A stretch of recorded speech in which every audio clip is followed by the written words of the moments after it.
All right, we'll go ahead and get started. My name is Stephanie Lancaster. I am an OT practitioner and I am an assistant professor and the program director at the University of Tennessee Health Science Center in Memphis.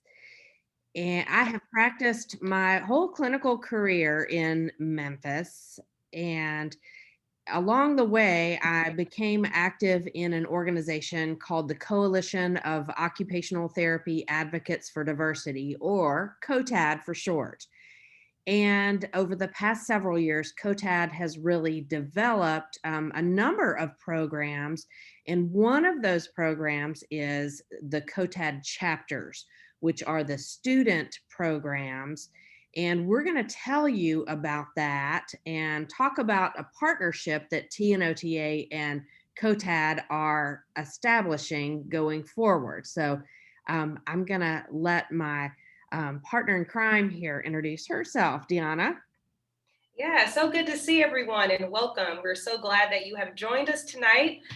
My name is Deanna Clark, and I'm also an occupational therapy practitioner. I work at Vanderbilt and currently have been practicing in ICU care for a while. I also have some professional experience with, on the other side of things, early intervention pediatrics. I've done some SNF work and things like that. But right now, in the last 3 to 4 years, ICU and acute care have been my jam.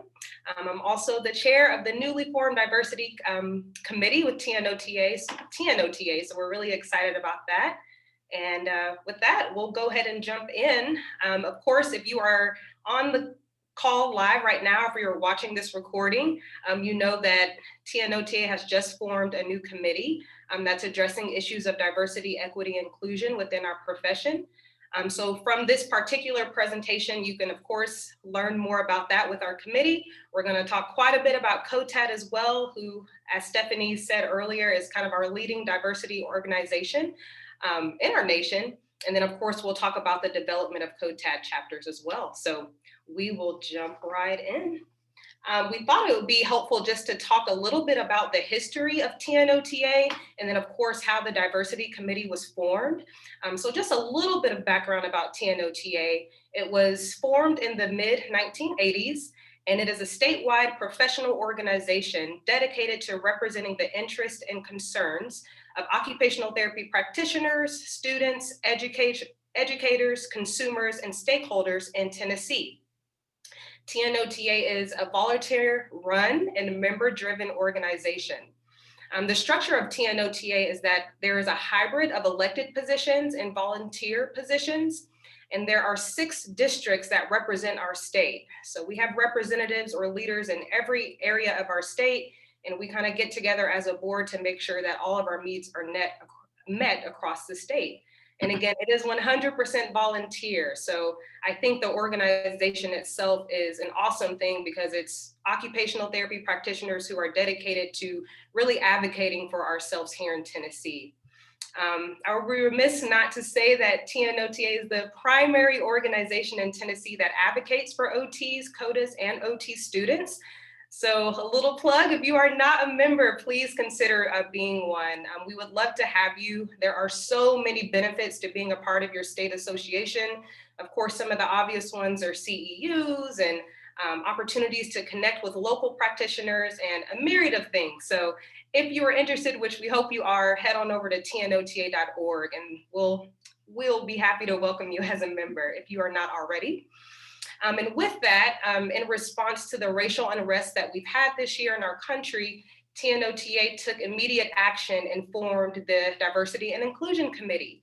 And so I'm honored to be named as the founding chair of that committee. And we have had an awesome development of committee members who have worked hard thus far in the last couple months to get a lot of things done. So we'll take a minute just to talk about that as well. I believe the goals of the TNOTA Diversity Committee is really wrapped up in our mission and vision. So I just wanted to take a minute just to go over that with you all. And so the mission of the Diversity Committee is that we exist to amplify diversity in the field of occupational therapy, promote awareness about equality, and advocate for a more inclusive profession regarding scholarship and practice in the state of Tennessee. And of course, our vision is a future in which Tennessee occupational therapy professionals are equitable, inclusive, and a diverse representation of service for our community. So we love that we're rooted and grounded in our mission and vision, and we hope that our goals and initiative will continually reflect that. Some of you may be wondering what we've accomplished this far. We still are a baby committee, just established in July, but we have been off to the races, so to say, and trying to really address DEI in our state. And so the first major one is the development of a needs assessment. Many of you all may have seen emails or social media posts about this statewide needs assessment that we launched. Small plug, if you have not filled it out, we would love to hear your voice and hear your opinions. It is due tomorrow. So for those of you all who are live on the call, please take a moment to take it if you haven't. But the reason for that assessment is to really take a genuine gauge on what our needs are as Tennessee practitioners.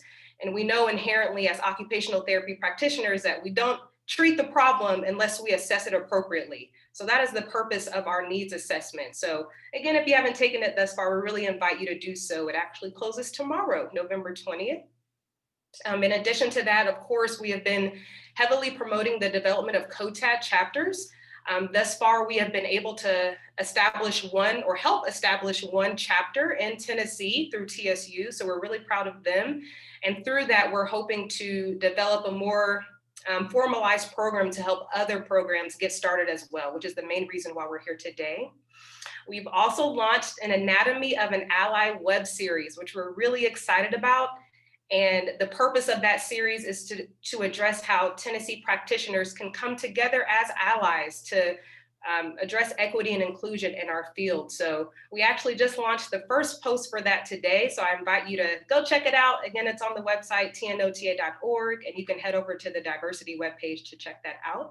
So those are the things that we've accomplished so far. We're really excited about the results of the needs assessment because that will allow us to know how we will move forward. Deanna, while I'm talking, maybe you could find the link to the survey and put that in the chat box if you don't mind. Sure, absolutely. Okay, so people don't have to go hunt for that if you guys haven't already done that. Okay, so I'm going to kind of do a little bit of the same thing that Deanna did, but I'm going to talk about the history of COTAD. This is something that people who might have heard of COTAD but haven't maybe attended one of our previous events may not be aware of. So it came about back in 2013 at there was an emerging leaders program that AOTA put on, and a small group of the emerging leaders, so these were new practitioners, brand new practitioners, or maybe had a few years in the field. They were all sitting at a table just coincidentally as the program was wrapping up, and they were talking about the fact that there really wasn't a committee to address issues around diversity, inclusion, and equity that would be inclusive of all underrepresented groups.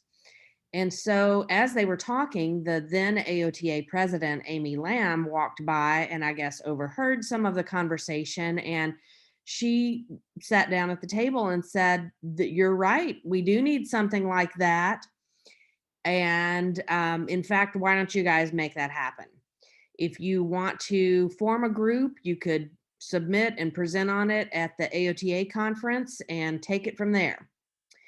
And so that's exactly what happened. Over the next 6 months or so, the group worked on their structure and organization and mission and vision statement and all that stuff you do at the beginning of an organization, and they presented on it and some of their ideas at that AOTA conference in 2014.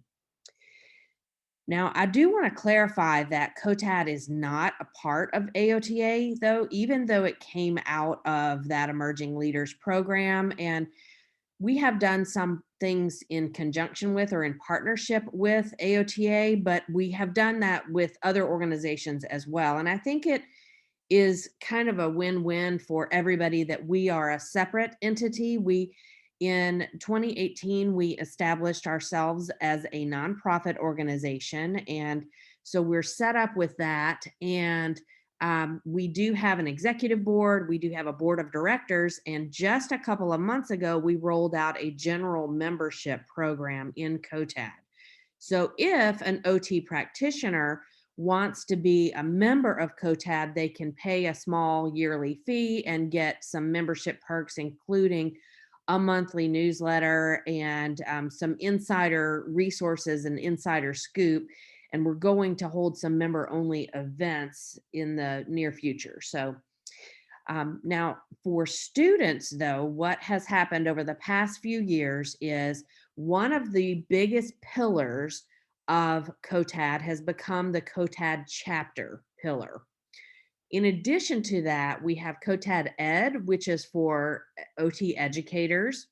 We have our Minority Mentorship Program, or MMP, which is a mentee mentor program that is organized through COTAD, where someone from an underrepresented background who is either an OT student or more often a new practitioner gets paired with a current OT practitioner, oftentimes from a similar background, and then they meet and talk and work through issues and bounce ideas back and forth amongst themselves.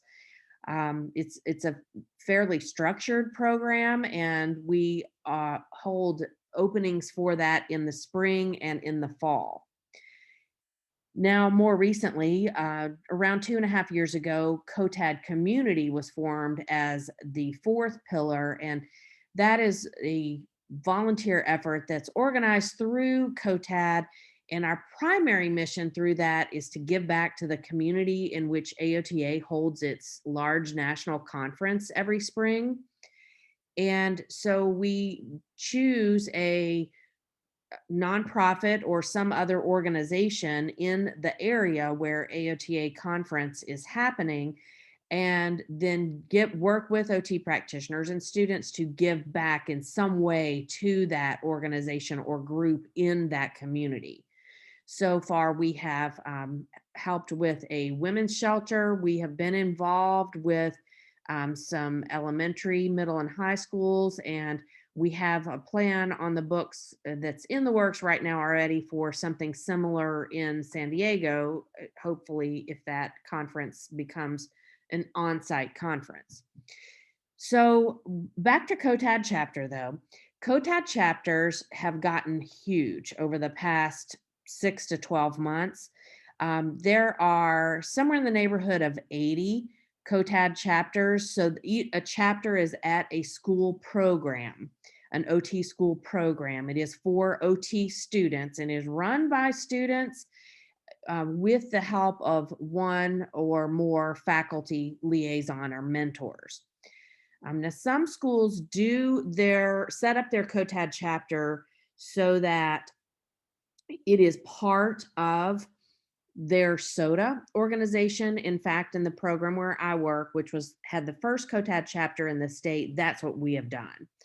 Other programs, for their own reasons, will form it as a separate student organization, and you could go about it either way, really. However, your university program or students want to do it. Now, we also have a couple of new initiatives that we've got going, and one is COTAD Research. So that we are going to fold in some OTD student capstone projects and have some work on that going on. And the other one, which really relates to what we're doing tonight, is COTAD State. And the gist of that is to help state organizations like TNOTA in their work in diversity and inclusion. So whatever support those state OT associations need, COTAD wants to provide. And so that's a very new initiative as well. So I want to talk to you a little bit about the chapters. In fact, if you give me just a second, I'm going to, I think, can you guys see the website? Yeah. Okay, thank you, thank you. So this is the COTAD website, and I actually went straight to the COTAD chapter page. So if you go to the website, you'll see this. This is the home page, and it shows you, a lot of our pillars and initiatives that we have going on, any events that we have coming up. Um, and then if you go to resource, let's see, if you click on any of these, such as the COTAD chapters, it takes you to a different page and gives you more information. So if you are interested in helping a chapter to form, or if you are involved with a chapter, this is going to be the page where the information on that comes from. So there's an FAQ there. This is where they're talking about starting a chapter, a COTAD chapter, and then this is the list, the ever growing list of COTAD chapters at universities across the country. So you can see it's a growing list. It seems like, every other day we're adding new or perspective or currently formed chapters here. And so that will continue to grow. Now, the person on the COTAD executive board who is really the lead person for COTAD chapters is Dr. Arame Anverazade. She is the director of admissions at University of Southern California at USC. She was one of the COTAD founders, so one of those emerging leaders who came up with the idea of COTAD and has been with it since. And in fact, Arame is going to be the new COTAD chapter chair, and I will be the vice chair as of January 1st. So we're having a little bit of the changing of the guards. So I just wanted to direct you to that web page and website where there are a lot of other resources if you need that. Now, reasons to establish a COTAD chapter, that's something that they talk about on the website, but I wanted to highlight this because some of y'all may be wondering, why do we need a separate organization in an OT program, especially because most, if not all programs already have a SOTA organization. And this is what I would say, especially in today's societal and political climate, it's really important to do something that is an action rather than just talking about it or having listening sessions or putting out a mission statement or some kind of a statement that you back people from different backgrounds. It's important to actually have not just an organization, but an avenue to action. What can each of us do, and what can we do collectively to support people of color within our profession, as well as people from diverse backgrounds whom we serve as OT practitioners and students? So, some reasons to establish a chapter would be it's a great way to connect with like minded and equally invested students and faculty members across the country. The COTAD chapters have a quarterly phone call where we ask one or two people from each chapter to come on and share a little bit about what they're doing. If they have questions, challenges, problems, if they need ideas or resources of what to do at a local level, that's when that gets ironed out. They also work on developing communication, collaboration, and cooperation skills with those other chapters and other people within COTAD. Um, they have an opportunity to work with people in COTAD like myself and Dr. Anverazade, who are willing to help them submit for publication and presentation to state and national conferences. So an opportunity to work on their presenting, public speaking, and scholarship skills. And they are invited to get involved with things that what we call Big COTAD has going on as much as their schedule allows. So those are just some of the reasons. It also is a good resume builder. And of course, we hope that it builds capacity of the students who are the practitioners of tomorrow.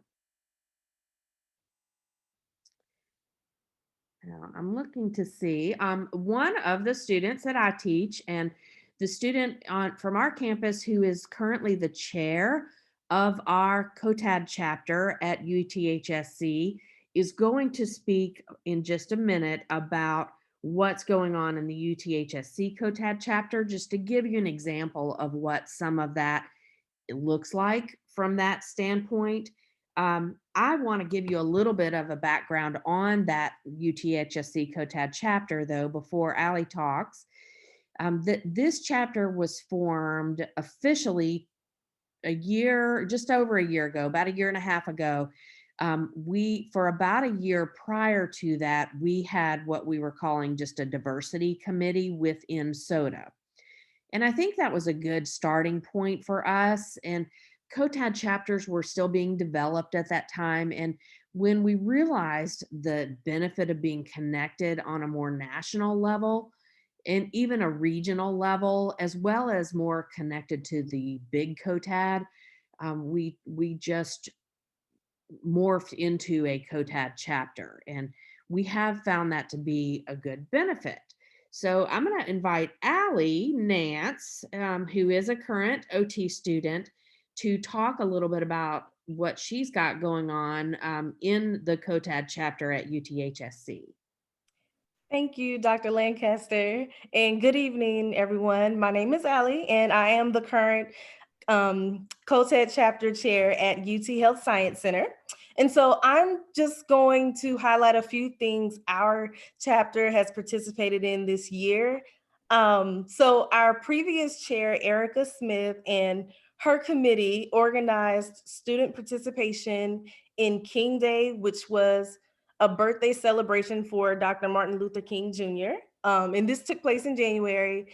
And the focus of this was community service and social justice. So students who either gave or donated canned food items to the King Day food drive or donated blood to Vitalent were granted free admission to the Civil Rights Museum. And the objective for this was to engage in the culture and lessons from the civil rights movement and to explore how this significant era continues, the relevance and the freedom globally. Sorry, my dog is jumping on me. This fall, our COTAD chapter has been participating in community outreach activities. One, volunteering with One Heart Ministries by serving food to people who are experiencing homeless in the Memphis area, and also sorting clothing items for them. Second, we are currently preparing winter wellness kits, and this is for Memphians in need. And so we are preparing these kits, which will include items like hand warmers, essentials, socks, healthy snacks, and things like that. And this is just an opportunity for OT students at UT Health Science Center to give back by donating and offering their time to assemble and distribute kits to the community. And then lastly, we've already begun planning for spring 2021. And so we hope to offer meaningful and impactful activities for students, related to diversity, equity, and inclusion. Thank you so much, Allie. All right, Deanna, I'm going to turn it back over to you. Yeah, absolutely. And thank you for sharing that, Allie. It's really exciting to see what our actual chapters are doing. So that's really cool what you guys have already done. So you may be wondering, we've talked about what a COTAD chapter is, why it's important, why it's great to have at your school, but I'm sure many of you are here to understand, well, how do I actually get started? So we're going to talk about just the actual steps to establish a chapter, and then we'll talk a little bit about how we're going to support you in starting your chapter as well. So primarily, there are 6 steps to get a chapter started. I'll start by saying that it's important to establish a student leader and a faculty member. Again, like Dr. Lancaster was saying, that's going to be integral to getting started. So I think that would be the first pre-step, but the first actual step is that you're going to complete a needs assessment. This needs assessment is already laid out for you on the COTAD website. So you would simply disseminate that to your cohort or the cohorts in your program. And then we want as many students to fill out this needs assessment as possible. So similar to what we did with the diversity committee, we want to assess the need to see if it's truly needed at your program. And then you'll send those results to Dr. Anverzadeh. After you do that, you're also going to complete the annual chapter commitment form. It's a really short form that basically goes over, one, your commitment to establishing this chapter, and then also it really just kind of establishes your goals. Again, Dr. Lancaster did a great job with, saying the benefits of a COTAD chapter, but we certainly acknowledge that with each program and each chapter, you may have specific needs or specific things that you want to accomplish. So that short form just simply gives you the opportunity to think about those things. The next step is that you're going to take the necessary steps to become an officially recognized campus organization. Again, that's going to be specific to your school, and that's when that faculty liaison will certainly come into play. They should have more information on what that looks like at your school. And then, of course, the winning thing that we all think about is there are dues. So you are going to pay your due. The annual fee is $100. But again, we'll talk a little bit more about that in a little bit. But you will pay that through a PayPal account. The fifth step is that you will email Dr. Anverizade to schedule an introductory meeting. And then after you have a meeting, probably Zoom during these times, of course, because she's in California. So after that Zoom meeting, you will receive a welcome letter and you will receive your chapter certificate, and you would have established your chapter at your school. So 6 simple steps, again, really just kind of putting your feet to the ground to accomplish that. There is a 7th step, but it's more so at the end of the first year.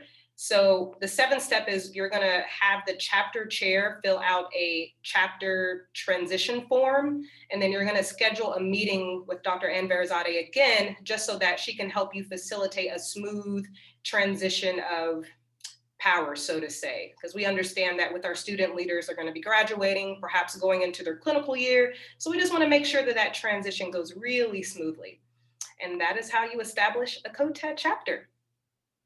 And then we will go on to talk about how we will support you. And so the TNOTA Diversity Committee has identified 4 things that we are happy to do to support you along this journey. I will say, and again, just kind of emphasize that this is a student and faculty-led thing. So of course, we cannot do the process for you or fill out the forms, but again, really here as a supportive entity for you all.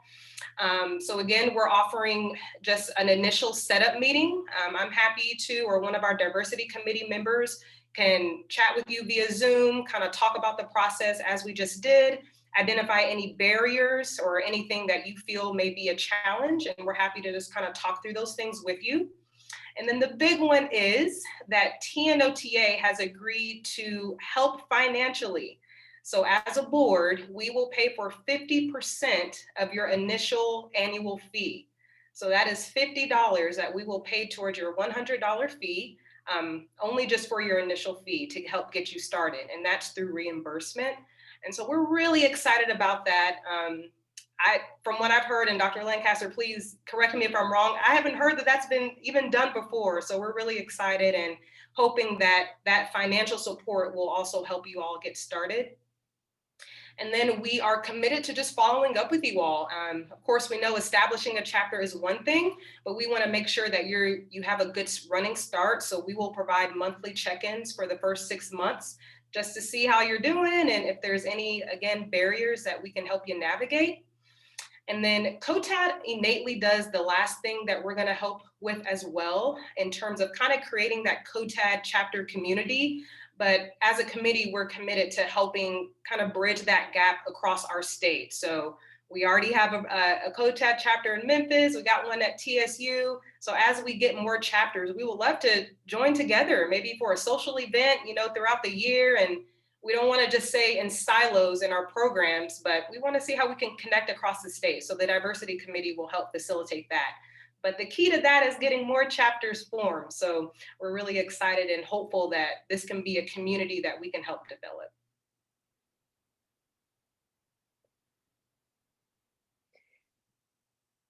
Thank you, Deanna.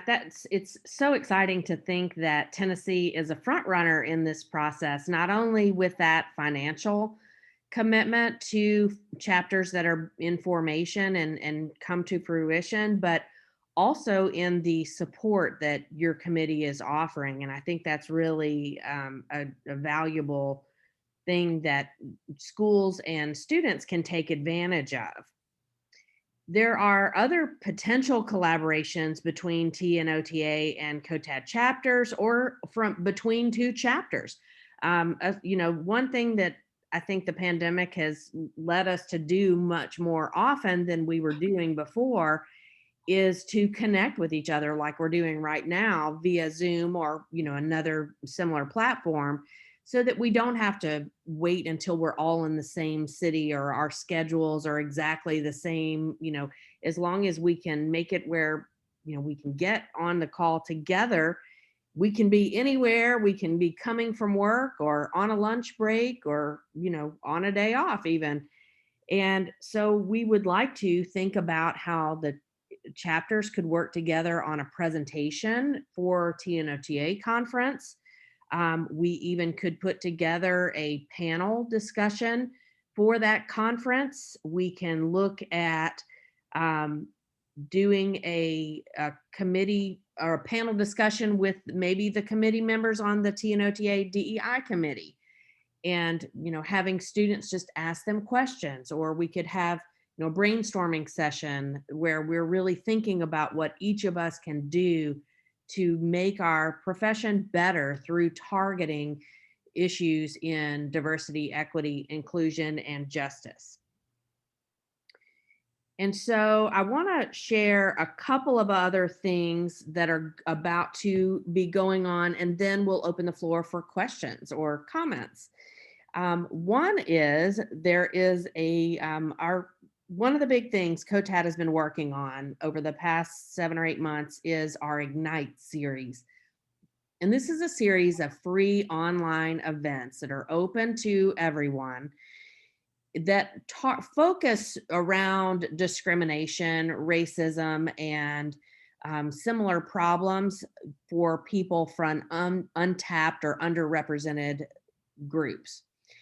And so our very first Ignite series started in early April and ran through June, and really focused on racism and discrimination, both within our profession and adjacent to our profession. So our patients or clients as well. And from there, our second Ignite series focused on OT education and issues of discrimination related to that. We are now in the midst of our third Ignite series, which focuses on discrimination related to LGBTQIA+. And in fact, this Saturday night is the second in that series. And then we will have one more session in that series at the beginning of December. And you can find out information on that on the COTAD website, which is cotad.org. Just a little preview, we are planning a fourth Ignite series that's going to center around discrimination and challenges related to that for people with disabilities. And that's going to start in January. So be on the lookout for that. Again, those sessions are free to anyone. The one caveat for that is that you do have to register for it through Eventbrite. And we cut the registration off 24 hours before the actual event. And that is so that we have time to send out the Zoom link to connect. We're trying to protect ourselves against Zoom bombers, really is the purpose of that. But there's information on COTAD.org about that, or you can follow COTAD on any of these platforms. We're probably most active on Instagram, and there's always information about upcoming events and things we've got going on the COTAD Instagram, which is COTAD Diversity. The other thing that is going on right now is our Book Plus Club. And this, I think, is a special initiative because it is being facilitated by one of the person who is now an OT practitioner, but she was the chair of the very first COTAD chapter when she was an OT student. And so she's now out practicing, and she wanted to make a book club happen, but she thought it would be even more exciting if it was a book plus club. And the reason that plus is there is because they consume materials other than just books. So it might be TED Talks, a podcast they've done. It could be a movie, other things like that, not just books. So they are currently debriefing after reading the book Bodies and Barriers, Queer Activists on Health. And the second session of that will be held on Monday, November 30th. And again, that is free and open to anyone who would like to participate, and registration information and more details are on cotad.org. Okay, so I'll stop on this slide. This is contact information for COTAD and for the Tennessee Diversity Committee. So you can reach either Deanna or myself in this way. But I do want to open up the floor for questions, comments, ideas, anything you guys want to talk about in the remaining time we have. Hi, my name is, can you guys hear me? Yes. Okay, my name is Cindy Hickman and I teach at Belmont University. Hi, Cindy. And Thanks for being here. hi. So we don't, not to my knowledge, do we have a chapter? Y'all don't. So if I was interested in starting that, do I just go to the website first? You can do that, or you can reach out and talk to Deanna. I don't want to speak for you, but I had a feeling that's what you would say, Deanna. Yeah, absolutely. Certainly the process is laid out on COTAD's website, but again, as a committee, we're committed to supporting you. So if you want to reach out to our committee email, diversity@tnota.org, we'd be happy to help get you started and kind of have a Zoom with you to see what needs to be done. So certainly. Okay, that would be great. I'll be reaching out to you probably tomorrow. Excellent. Really excited to hear you guys are interested. Yeah. Well, I am. I probably need to run it by the remainder, like the program chair and that kind of thing, but I think she'll be on board. Yeah, it doesn't hurt to feel it out and get that information ahead of time. And then you can wait and see if you want to do it now or you want to wait till, the next year or whatever. Sure. And I'm probably going to have to sign off here. I'm driving my daughter to volleyball practice, but I just wanted to get that information. Thank you. Well, thank you so much for being here. Thank you. Bye. All right. Other questions, comments, ideas?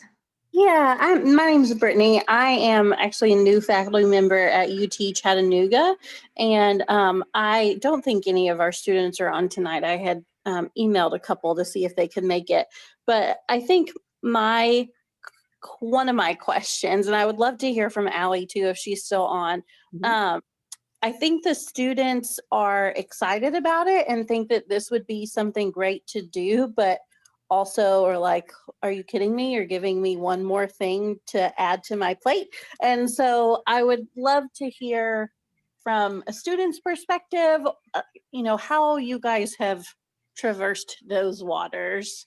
And it may be different since it's part of SOTA. I think talking with my program director, she wanted it to be separate from SOTA. So that might be part of it as well. Allie, do you want to speak to that? I think you're on mute. Yep. Yeah, sure. So how I look at it is as another opportunity for leadership development. And that's really important to me. And it's also just an area that I'm passionate in. But I know when seeking like other committee members for our COTAD chapter, one thing that I mentioned to them was that this is intended to be something educational, but also fun, like not something to add to your plate as like a burden. Like this is, an outlet for us to do things that are important and to address issues that are important that affect us and can potentially affect our future clients. And so we just look at it that way. It's just really something fun for us to do, but also educational and impactful. Yeah, I think, Allie said something, I don't think you'll mind me sharing this, but she said something to me last week. She and I were talking on a Zoom, of course, about the winter wellness program idea that she had, and she's got her committee working on.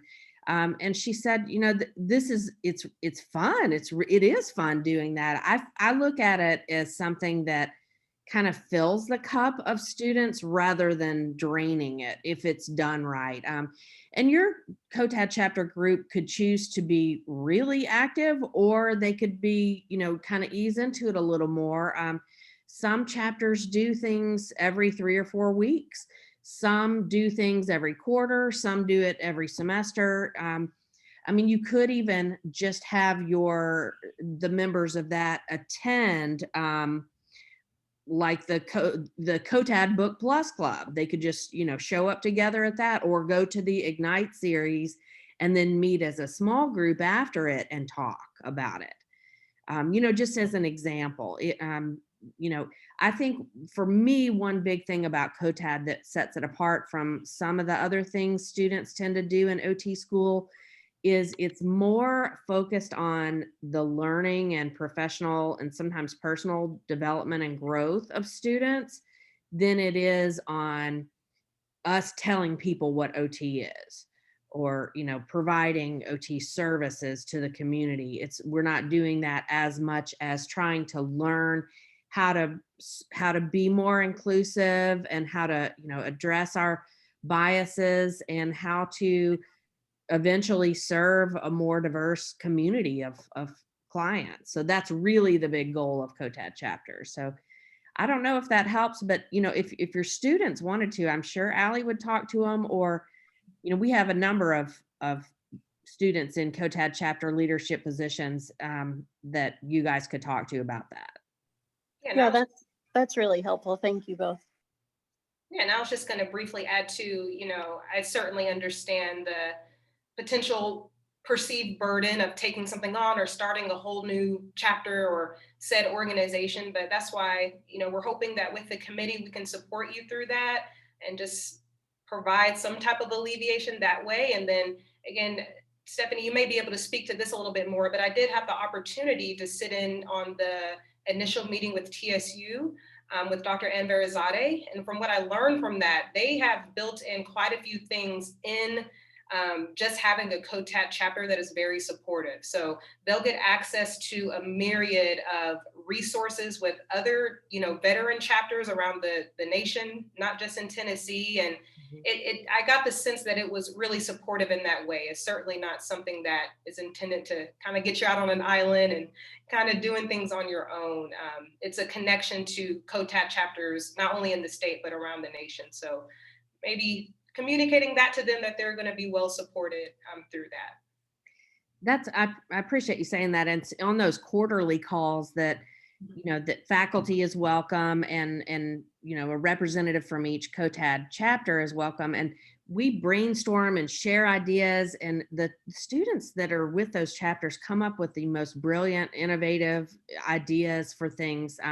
One fun thing to do is, if you could follow COTAD on Instagram, but if you just search for COTAD in the search box on Instagram, you'll come out with, it'll generate or suggest to you a bunch of COTAD chapters, and you could follow some of them and see what they're posting about. I saw one today. One chapter is having a session where they're learning about different holiday traditions and celebrations. So it could be, you know, the way different families, groups, cultures, and religions celebrate.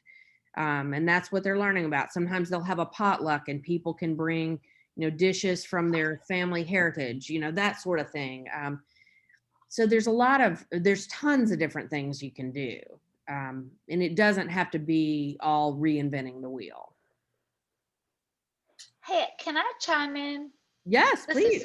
This is Orly. I'm a faculty at I'm very lucky to work with Stephanie, with Dr. Lancaster, but I want to just speak from the point of view of faculty who's not involved with COTAD. I like to drop into all of the COTAD meetings for my own professional development, but I have no skin in the game with the COTAD chapter with students. And I think it's a beautiful opportunity for students to develop their OT identity, to develop themselves to develop the occupational science part, the occupational justice,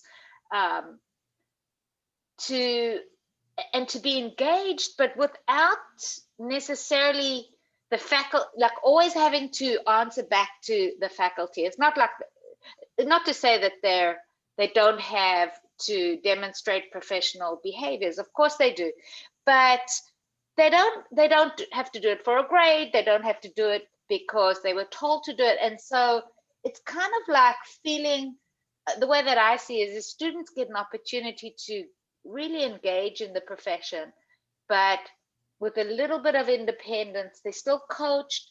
They still have the support, but there's all these outside supports where they can really start to kind of really develop that OT identity without the being, the tied to the apron strings of their faculty members. Mm. So I think it's a really wonderful way for students to be able to be more independent thinkers without, having the faculty have to coach every step of the way. That's the way I see it, kind of from an outside looking in. And I love that. I think it's fabulous for the students. I appreciate that, Orly. Thank you so much. And I think that kind of goes hand in hand with what Allie said about developing her leadership skills. And that opportunity is certainly there for sure. I think it would be cool if we had some COTAD chapter chairs, graduate and then join the TNOTA DEI committee, maybe. If you guys stick around in Tennessee like we hope you do. So, there's kind of graduated steps to that. We hope that people who have been COTAD chapter members, once they graduate, will become COTAD members as well. So, and we also welcome students on the diversity committee now. We have some awesome students on our committee. And in fact, I believe the 2 COTAD leaders at TSU are also on the committee. So they've kind of been able to kind of get that double support. So we welcome you at all stages of your OT journey for sure. I do want to take just a second. We welcome any other live questions, but there are some in the chat box. And Stephanie, you may help me with this first one. Someone asked, what are specific criteria for a school to be a candidate for RTFS program? I'm not certain. I'm familiar with that program, but they said that's COTAD. I had a misspell. Oh, gotcha. Sorry. No worries. So in other words, what does a school have to do to get a COTAD chapter? Is that right? Correct. Okay, that's a good question.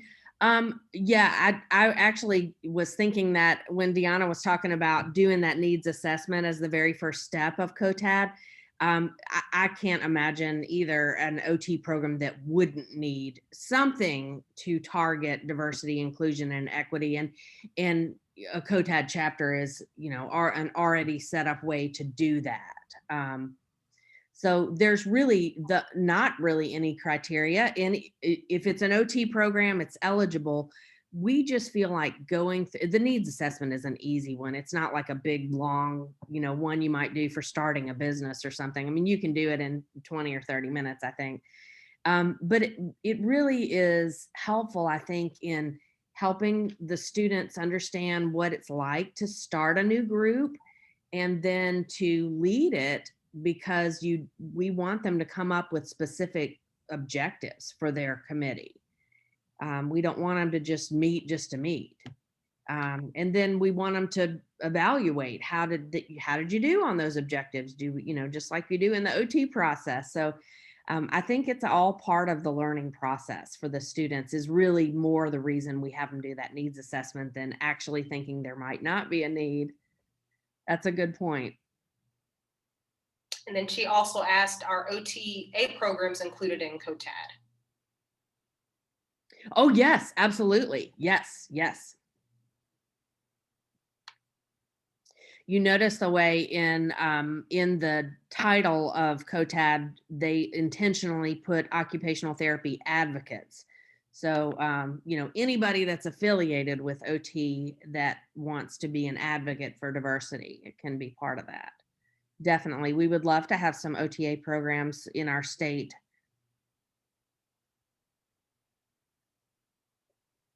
Are there any more questions that we may have from the chat box or live questions? We are happy to answer them. Brittany's asking about individual memberships, and that really is for OT practitioners. Students could join it, but you really don't need to. I think the only reason a student would want to do it is if your school did not have a chapter, and you felt like you just wanted to get involved with that. But we try to do a lot of things in COTAD very open access, meaning free and inclusive for anybody who wants to come.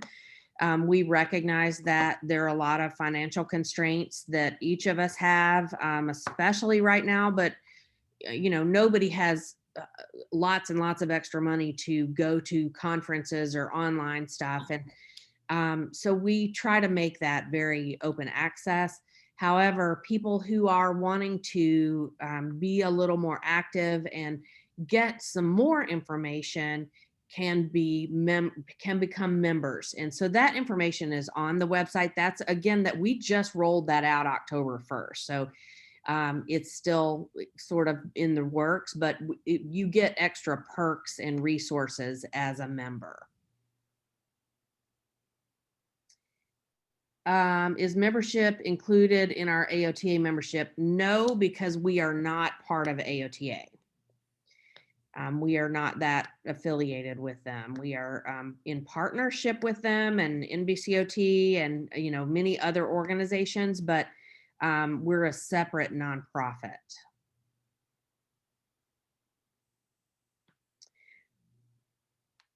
All right.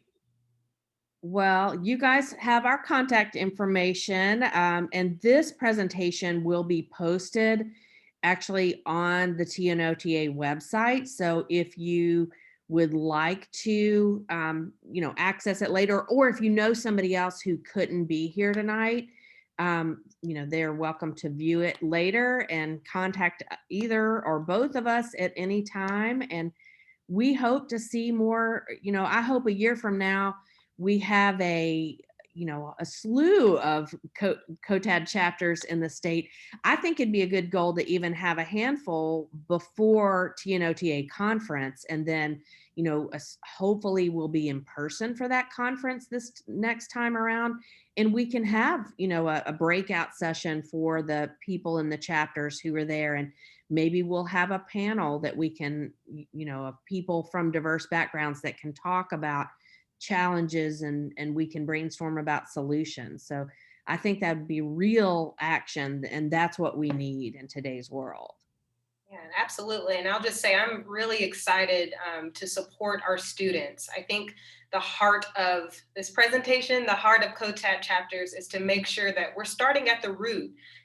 As practitioners, we all started as students, and I'm sure we've all had our different journeys and stories, but we want to ensure that the next generation of OT practitioners are well supported. And so we are targeting our schools and our programs and wanting to make sure that they are very much so supported, especially as it relates to diversity, equity, inclusion. So if you have any peak of interest watching this later on, or those of you who are on live, please just reach out. We can talk more about it. We can discuss barriers that you may specifically have. Again, we understand the nuance that there are going to be different things at different programs, so we can talk through some of those things, but the goal of this presentation is to let you guys know that you're just very supported. So we hope, again, I agree, Stephanie, I hope we have a handful of Tennessee representatives for diversity for sure. So thank you guys so much for being here. Please reach out if you need to, and hopefully our paths will cross again soon.